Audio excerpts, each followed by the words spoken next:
Krishna, former shipping secretary himself, joining in on the show right now to give us some color on the same. Mr. Krishna, great to have you on the show. How is it that you see the Iran-Israel tension affecting India's maritime trade, especially via the Strait of Hormuz, which remains a very critical, element for global supply chain? Yeah, good morning to you. One can clearly see that there is going to be some effect. And let me just tell the effect is of two kinds. One really doesn't concern the shipping industry, but the other does concern. So first effect would be in Iran supplies a very major portion of India's, crude oil. And obviously that is going to get affected, undoubtedly. There is no doubt about it, that it will get affected. The war zone is a very again critical element in the sea line routes, international sea line routes, and such a conflict obviously will bring in disruption in supply chains through those routes. Hormuz, Suez Canal, all these things will certainly get affected if the war escalates and continues for a long time. Now, obviously, there are routes through the African Cape, and therefore the bearing would be on the cost of tankers. The cost will increase, insurance cost will increase, all those things will certainly happen. So the effect certainly is going to be negative for India. There's no doubt about it. Already the Brent oil prices have increased, and now the transport prices will also increase. Okay, Mr. Krishna, morning. Also help us understand which Indian export commodities are most vulnerable to disruptions in this region. We understand that sectors like oil and chemical are impacted the most, but other than that, where do these threats lie for Indian exports? The India exports a large amount of commodities, finished goods through the Middle East, especially through UAE. A lot of transshipment also takes place through Jebel Ali international port. So this entire, we are not sure how this war or escalation is going to pan out in the next few days. If there is a major escalation, then a lot of our exports will get affected. India is a huge, UAE and the Middle East is a huge market for Indian exports. Some directly to those countries directly. There is also they are also rerouted through these ports, rebranded, reroute, reconfigured, a lot of repackaging takes place through, free trade zones in these regions. So anything is possible. It's very difficult to say what impact is going to be there, but certainly it's going to be negative if the war continues, if the escalation continues, if it escalates, if it gets contained in the next few days, then obviously the effect would be not that much. What about container availability, Mr. Krishna? Are we already seeing signs of container shortages at Indian ports because of the global rerouting or port congestion? Not up till now. The container shortages were for other reasons. They seem to be easing out in the last few months.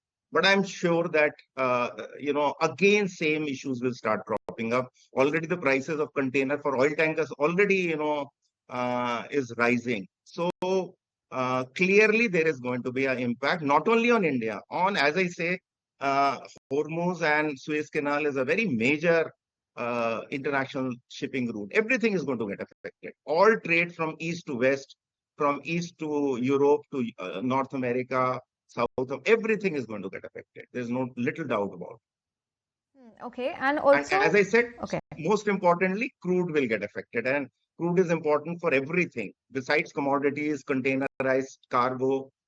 Crude is very, very important, and I think so. If I'm not, I may be slightly, my facts maybe have to be rechecked. Iran probably is the third or the fourth largest supplier of crude to India. So that again is a very, very important, element which we have to see. And crude prices were depressed. They were very, very good for the last, 6 months. Extremely, extremely good. In fact, there were some private oil retailers which were selling at a discount of rupees 3 to 4 rupees compared to the public sector oil companies. obviously there is going to be a reversal to that trend. Right, and of course, the spike in crude is a point of concern for sure, like you mentioned. But has the recent conflict triggered any spike in ocean freight rates for Indian exporters and importers? We've seen a similar situation coming in during the Red Sea crisis. Do you think this is another Red Sea crisis perhaps in the making? Yes, certainly in the last, what we are told is last week there is a spike in the tanker rates. The availability of tankers and the rates both are getting affected. This is happening for the last week, 10 days. And there's no doubt about it that if the escalation continues, if this continues, it's going to impact, impact the tanker rates. Already we find that, companies like Great Eastern, Shipping Corporation of India, which are essentially one of the most major, uh, tanker suppliers for our crude from Middle East. There, one can see the effect there.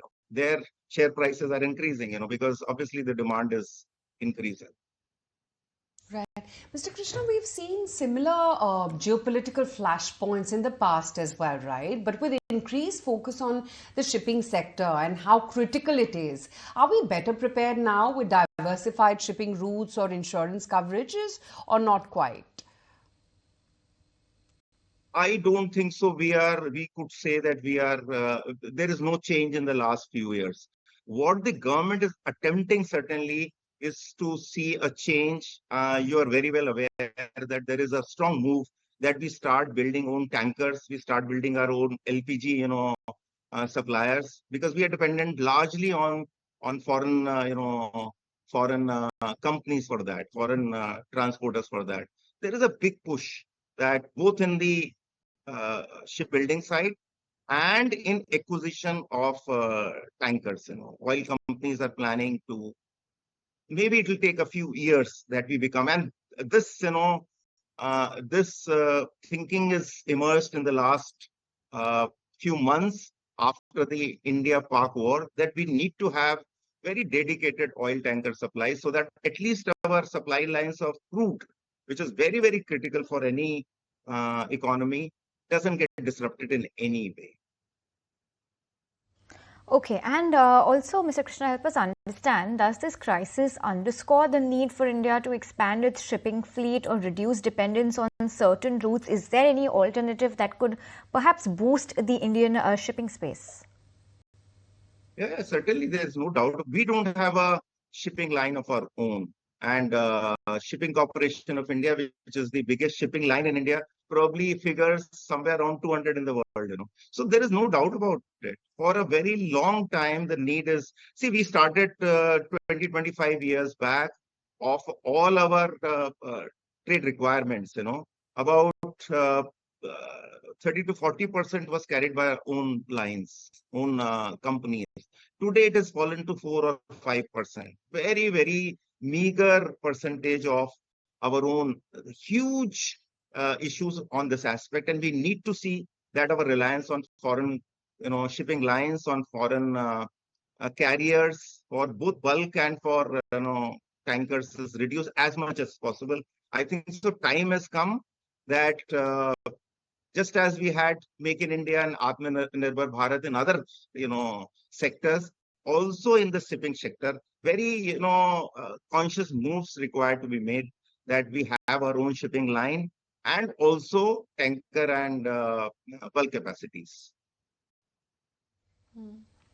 Mr. Krishna, aside of this particular issue, which I hope is going to get resolved soon, where exactly do you see the opportunity within shipping, given that India has become a very, very critical trade partner to most countries? So for any, as I just mentioned, for any company looking for investment into India, the whole shipping line business is open. We don't have a shipping liner company at all. We don't have a domestic shipping line company at all. If you see the world's biggest trading countries have their own shipping lines, whether it is China, whether it is Japan, whether it is South Korea, they also obviously build their own ships. That is one big factor with them, So Hong Kong, Taiwan, they all have very robust shipping lines, with them, and not to talk of the European, the big ones, MSCs and the CMA, CGM, and Hapag-Lloyd, So there is a huge opportunity. Time has come that India starts thinking of having its own shipping line. That is about the containerized cargo. Now, the same situation, not that worse as in shipping line, certainly is also there for the tanker businesses. Now, still we have, as I was just mentioning, we have two companies which have good capacities, and our reliance is only to the extent of 75%. Our reliance for containerized cargo is to the extent of 95-96%.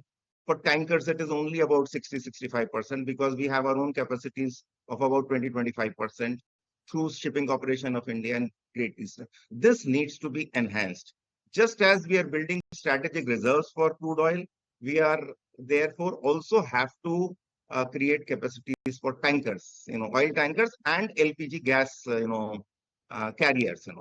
We are again here dependent on Japanese, carriers. So these three aspects, all shipping, in fact, transport, logistic, carriers, businesses, all three we have to increase our capacity in the next 2-3 years. I'm sure there is a lot of discussion, thought going on. A lot of decisions has also been taken, we know, in the last 6-7 months. It will take some time for these to get fructified. But we need to move very quickly on this, seeing the tensions that keep on arising in various parts of the globe, impacting supply lines, routes, and therefore very essential that we have our own, systems to tackle these supply chain disruptions. Okay, that's one aspect of it. But Mr. Krishna, thank you so much for your time and helping us understand how the West Asia disturbances are going to impact the shipping sector overall, and of course here in India as well. Good speaking with you.